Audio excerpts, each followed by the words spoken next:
Hey guys, welcome to another Friday. I hope you enjoyed Thanksgiving. That must have been real fun. You guys must have stuffed yourselves good. Hopefully you did anyway. I mean, I know I did. So, anyway, here is the next chapter. We are on chapter 3? No, 4. Is it 4 already? We're on 4, aren't we? Anyway, I hope you enjoy. Bye. Chapter 4. Summer flinched when she reached out her hand. I'm another friend of Freya's, she whispered more. Summer closed her eyes and started to shake her head. Please, at least one day, she continued.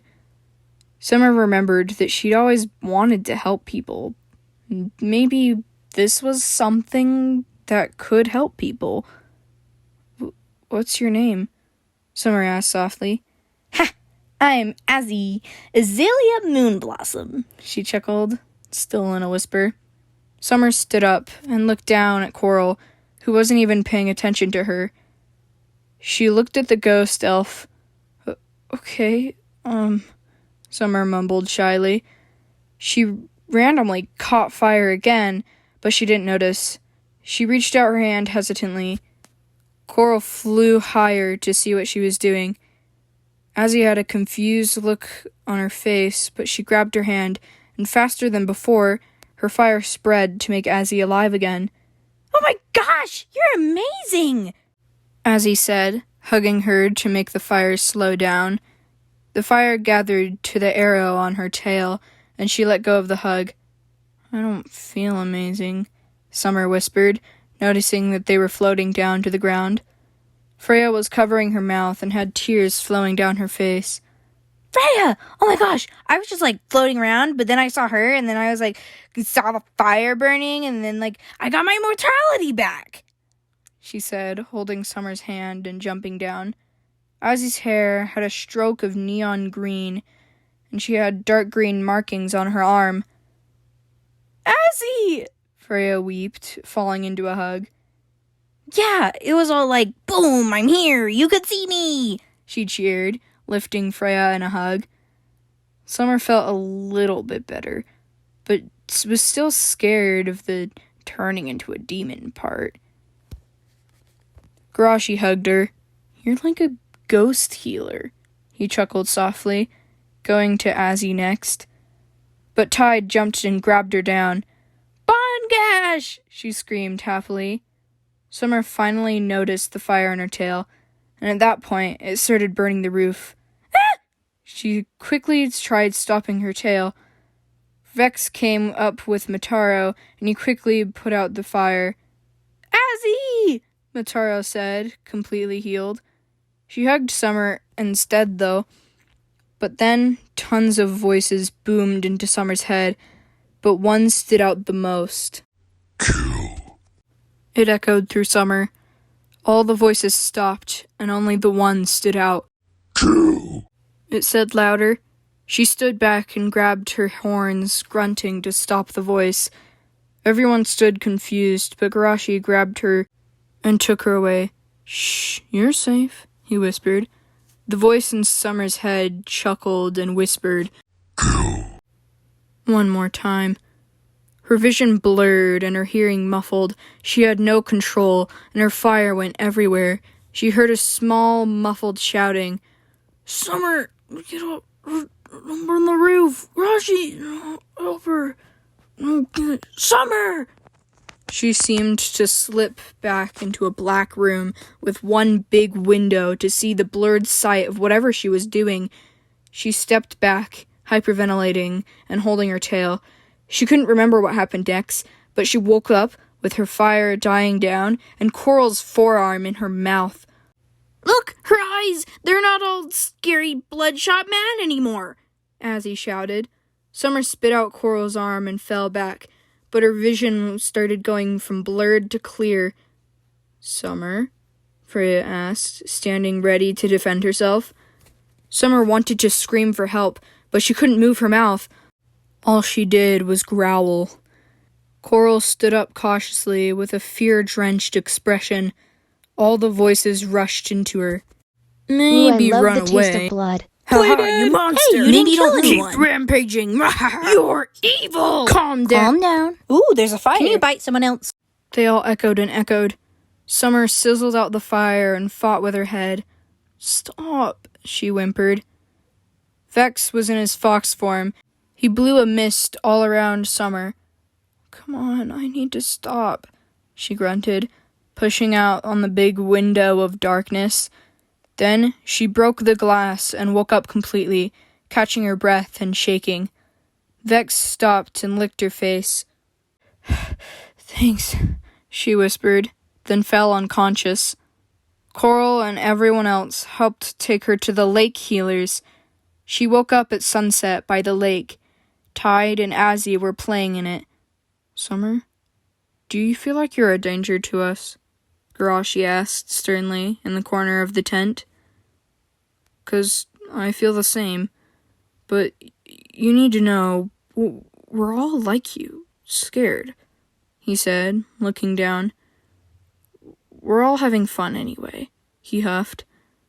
Summer knew what he was saying, but she knew that every night she got worse. But I get dangerous every night, more dangerous, she said softly, looking at her demon hand. Garashi walked over. Then I'll help you, he whispered, looking deeply into her eyes. He leaned in closer. You will never feel scared, I promise, he whispered. Summer looked at him and felt relief. Then they slowly hugged, just as Raxon walked over.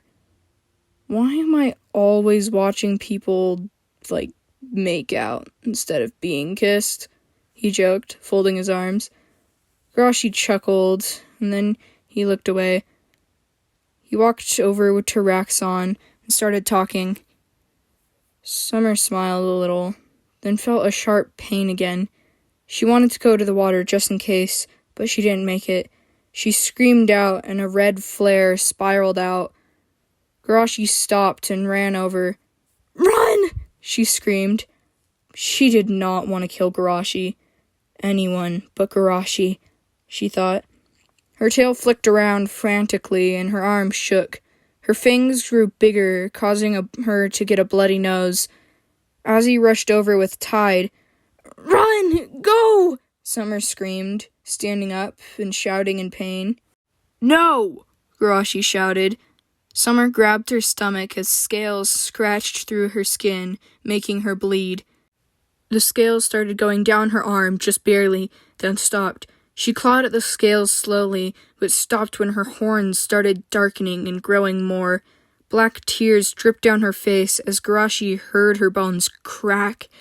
What's happening? Raxon and Azzy said together. The three of them stood there in terror. Then Summer caught fire. She reached an arm towards the water, but felt in pain. Garashi called for the others, but he couldn't be heard over Summer's cries. Then Raxon ran to get them. Garashi went in front of Summer. Hey, remember, I'm here. You're going to be okay, he said, looking all over her to see if he could help. I don't want to hurt you, Summer squeaked. Then she closed her eyes, hissing loudly. Garashi stood up and waved for Azzy and Tide to leave. Garashi used a spell to calm her down, but it wasn't enough. Garashi stayed with Summer. Please fight it. You can do it, he whispered. She was covered in blood and tears. She opened her eyes, and they were completely orange with small pupils. Summer, he whispered. Then he felt Kroshimu jump into him. Kroshimu gave him immunity to the flames by using a thin coat of red aura. Summer had 2 more horns growing and spikes splitting on her tail. He grabbed the shivering, shaking Summer and blew at her face. Then a strong wind blew through the trees, shaking them. They struggled for a moment. Garashi was in shock that Kroshimu was actually helping him. Summer grew an angry expression and started slashing her claws at Garashi, but he gently set her into the water. She screamed in pain and scrambled out of the water. Her leg cracked and spilled blood everywhere. Her eyes went back to normal and she frowned immediately. "Help," she squeaked as she limped in place. Garashi sighed and wrapped her arm around his shoulders and held her up. "You need to stop worrying," Garashi whispered, running his hand down her face. He wiped all the tears and blood away and looked at her with deep eyes. Summer felt a cold breeze for the first time in a while. "I love you," she said suddenly, looking at him. Then they kissed. He healed her foot as best as he could. It looked a little different, almost like a satyr. Then the rest of the group came running over. Freya hugged Summer. "Are you okay?" Motaro asked, sitting next to her. Summer scoffed blankly. "I don't know," she said softly. Azzy sat crisscrossed on Tide's back and stared at Summer. "So when you feel great forces of pain, you start attacking things?" she asked, with her fingers on her chin. Summer kind of thought of it that way, so she nodded. But Marblissu had a different idea. Motaro listened to him and told everyone else. "Well, that could be true, but Marblissu says that if I were in a weak spot, he would protect me. And if Summer has all this demon stuff going on, the demon part thinks she needs to be protected," Motaro said quickly, taking a deep breath after. Everyone looked at her, and she stared manically at them.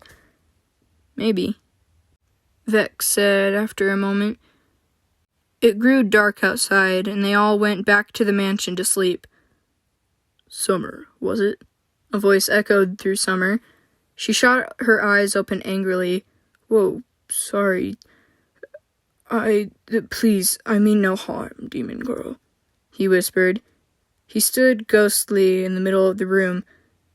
"I saw what you do to ghosts. Could you help me?" he asked, pointing to her hand. Summer rolled over. "No," she said, very tired. "In the morning?" he whispered. Summer grumbled and looked at him. "Go away. I'll think about it tomorrow," she grumbled. Freya knocked on the door. "Who are you talking to, Summer?" she asked softly. Summer looked at the door, then at the ghost. "Well, what's your name?" she mumbled. "Hacha," he whispered. I'm talking to Hacha?" Summer said, hoping that she could go back to sleep. Freya opened the door.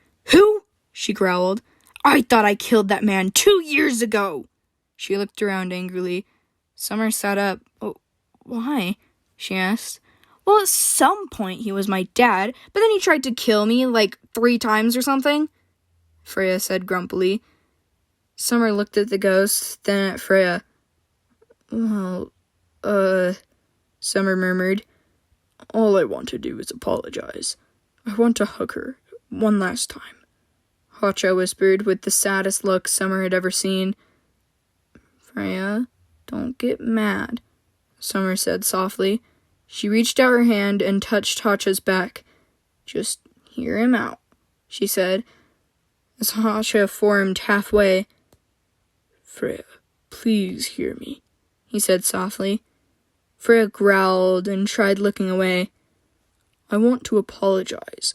I was being so foolish, and I don't think you'll ever forgive me," he continued. "But all I ask is one more hug," he said slowly. Summer had to keep her hand on him, so she stood up and gestured to Hacha. Freya mumbled something, then slowly went into his hug. "This doesn't mean anything," she growled. "It means everything to me," Hacha whispered. Summer tilted her head, because Freya started to cry. "Okay then, I might forgive you," she whispered. In the morning, Summer told Garashi what happened. Then they went to breakfast, and waiting for them was Moonfox. "Summer, I have a present," he chuckled, flicking his nose ring. Julius ran over with a small smile and held out a crystal necklace. "It'll stop the demon from spreading," Julius said softly. Summer looked blankly at it. Then Garashi grabbed it. "Thank you," he said with a smile. Summer looked at Garashi, then the necklace. Do you really think it'll work?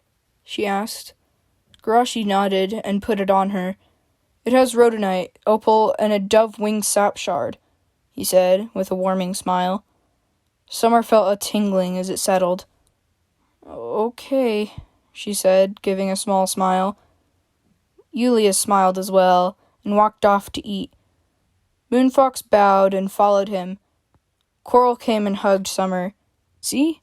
You are welcome and safe here, he beamed. They played with the kids all day, but it took Summer a while to join.